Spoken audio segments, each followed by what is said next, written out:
Friends, இது நம்ம ஒரு சேனல், நமக்கான சேனல். நம்ம சேனலில் இப்போ என்ன பார்க்க போகிறோம் அப்படின்னு பார்த்தீங்கன்னா, ஏற்கனவே வந்து இந்த Monday 8th private exam Monday ஆரம்பித்து இந்த வாரம் வெள்ளிக்கிழமை வரைக்கும் இருக்குது. ஏற்கனவே வந்து பார்த்தீங்கன்னா நேற்று தமிழ், இன்றைக்கி இங்கிலீஷ் முடிஞ்சது. நாளைக்கு வந்து பார்த்திங்கன்னா மேத்ஸுக்கு வந்து எக்ஸாம் நடக்குது. லாஸ்ட் இயர் எப்படி கொஷின் கேட்டிருந்தாங்க அந்த பேட்டர்னில் தான் இந்த வருஷமும் இருக்கும். நீங்கள் எப்படி மேக்ஸுக்கு வந்து படித்து பாஸ் பண்ணலாம், மினிமமாக படித்து பாஸ் பண்ணணும் அப்படின்னு நினைக்கிறவங்க இதை மட்டும் படித்தா போதும்.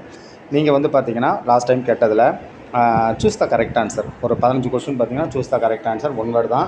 இந்த ஒன் வேர்டு எல்லாமே வந்து பார்த்திங்கன்னா மேத்ஸில் ஒவ்வொரு லெசனுக்கும் பின்னாடி வந்து பார்த்திங்கன்னா மேத்ஸில் 1 மார்க் கொஸ்டின் இருக்கும்.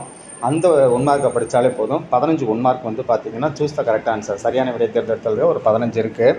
நீங்கள் அதை படிச்சிட்டிங்கனாலே போதும். 15 1 மார்க் நீங்கள் அட்டன் பண்ணிக்கலாம். பார்த்திங்கன்னா லாஸ்ட் டைம் கொஷின் பேப்பர் ஏற்கனவே வந்து குரூப்பில் போட்டுட்ருக்கோம். வாட்ஸ்அப் குரூப்பில் நமக்குன்னு ஒரு வாட்ஸ்அப் குரூப் இருக்குது, அதில் போட்டுட்ருக்கோம். 15 1 மார்க் இருக்குங்க. இதுலேயே இது எல்லாமே புக்குக்கு பின்னாடி இருக்க கொஷினில் தான் உங்களுக்கு ஆன்சர்ஸ் ஃபுல்லாகவே இருக்குது.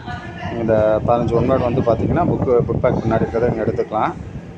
அதுக்கப்புறம் பார்த்திங்கன்னா மேட்ச் த ஃபாலோயிங், அதாவது பொறுத்துக்க ஒரு 5 கொஷின் இருக்குது. பொறுத்துக்க வந்து பார்த்திங்கன்னா நம்ம புக்கில் ஒரு 4 இல்லைனா 5 பொறுத்துக்க தான் இருக்குது. இந்த 5 பொறுத்துக்க படிச்சிங்கன்னா அந்த பொறுத்துக்கவே கேட்டுருவாங்க.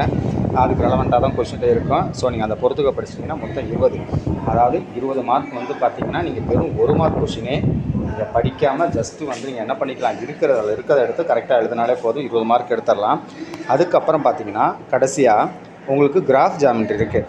கிராஃப் ஜாமெண்ட்ரியை பொறுத்த வரைக்கும் நீங்கள் என்னென்னா எக்ஸாம்பிள் படிச்சிட்டிங்கன்னா எக்ஸாம்பிளில் ஒரு கொஷின் இருக்கும். ஏதர் 2 கொஷின் கொடுத்து 1 எழுதுகிற மாதிரி இருக்கும்.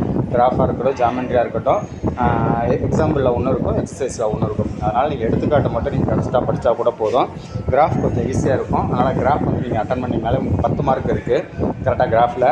அதே மாதிரி பார்த்தீங்கன்னா வடிவியல், அதாவது ஜாமெண்ட்ரிக்கும் பார்த்தீங்கன்னா ஒரு 10 மார்க் இருக்குது. இப்போ லாஸ்ட் டைம் இந்த கொஷின் தான் கேட்டிருந்தாங்க.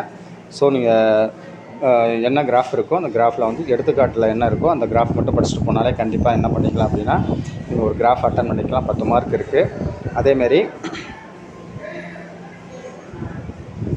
அதுக்கப்புறம் இணைகரம் கேட்டிருக்காங்க லாஸ்ட் டைம். அப்போ இணைகரம் இந்த இதில் பார்த்திங்கன்னா வடிவியலில் வந்து பார்த்திங்கன்னா உங்களுக்கு அதில் ஒரு கொஷின் இருக்குது. அதில் ஒரு எக்ஸாம்பிள், ஒரு எக்ஸசைஸ் படிச்சுங்க. இதுலேருந்து ஒரு 10 மார்க் கேட்கலாம். ஏற்கனவே வந்து ஒரு 20 மார்க் வந்து 1 மார்க் சொல்லியிருக்கோம். அது இல்லாமல் கிராஃப் ஜாமெண்ட்ரி படிச்சிங்கன்னா உங்களுக்கு அதில் ஒரு 20 மார்க், மொத்தம் 40 மார்க் இருக்குது. நமக்கு பாஸ் மார்க் வந்து பார்த்திங்கன்னா 35 தான். ஸோ நீங்கள் வந்து ஒரு இதை மட்டும் படித்தாலே உங்களுக்கு 40 மார்க் இருக்கும். அதுக்கப்புறம் ஏதாவது சாப்டர் நல்லா ஒரு ஈஸியான சாப்டர் இருந்துச்சுன்னா நீங்கள் அதை கூட பார்த்துக்குங்க. ஏதாவது 1 2 நீங்கள் அதில் எழுதி வச்சாலே என்ன ஆகும் அப்படின்னா உங்களுக்கு மார்க்ஸ் கிடைக்கிறதுக்கு வாய்ப்பு இருக்குது. ஏதாவது ஒன்று நீங்கள் எழுதி வச்சுருங்க. நீங்கள் உங்களுக்கு தெரிஞ்சது ஏதாவது கொஷின் 1 or 2 கொஷின்ஸ் வந்து 2 மார்க்லேயோ 1 மார்க்லேயோ ஏதோ வந்து பார்த்தீங்கன்னா 2 மார்க் கொஷின் இருக்குது. இந்த 2 மார்க் ஏதாவது ஈஸியாக தெரிஞ்சது ஏதாவது உங்களுக்கு ஓரளவுக்கு தெரிஞ்சுன்னா நீங்கள் எழுதி வச்சாலே என்ன ஆகும் அப்படின்னா உங்களுக்கு ஆன்சர் கிடைக்கிறதுக்கு வாய்ப்பு இருக்குது. நீங்கள் வந்து பார்த்தீங்கன்னா பாஸ் பண்ணுறதுக்கு ஈஸியாக பாஸ் பண்ணிக்கலாம். அதனால் நீங்கள் பாஸ் பண்ணணும்னு நினைக்கிறவங்க இந்த 20 1 வேர்டு அதுக்கப்புறம் கிராஃப் ஜாமெண்ட்ரி படித்து நீங்கள் எழுதினாலே நீங்கள் பாஸ் பண்ணுறதுக்கு வாய்ப்புகள் இருக்குது. நீங்கள் மேக்ஸ் பொறுத்த வரைக்கும் கொஷினில் எக்ஸாம்பிள்ஸ் ஓரளவுக்கு பார்த்தீங்கனாலே அதுவே உங்களுக்கு ஓரளவுக்கு வந்துடும். ஸோ நீங்கள் அதை ப்ரிப்பேர் பண்ணிக்கோங்க. தேங்க்யூ ஃபார் வாட்சிங். இதில் ஏதாவது நீங்கள் டவுட் ஏதாவது இருந்துச்சுன்னு நீங்கள் கமெண்ட்ஸில் கேட்டுங்க, உங்களுக்கு நான் இன்ஃபார்ம் பண்ணுறோம். தேங்க்யூ. நமக்கு வாட்ஸ்அப்னு ஒரு 8th ப்ரைவேட் ஸ்டூடெண்ட்ஸுக்காக ஒரு வாட்ஸ்அப் குரூப் இருக்குது. அதோட லிங்க் வந்து பார்த்திங்கன்னா அந்த வீடியோக்குள்ளே டிஸ்கிரிப்ஷனில் இருக்குது. நீங்கள் அதில் வந்து ஜாயின் பண்ணுறவங்க ஜாயின் பண்ணிக்கலாம். உங்களோட கொஷின் மற்றபடி ஏதாவது மெட்டீரியல்ஸ் இருந்துச்சுன்னா ஷேர் பண்ணுவோம். தேங்க்யூ ஃபார் வாட்சிங்.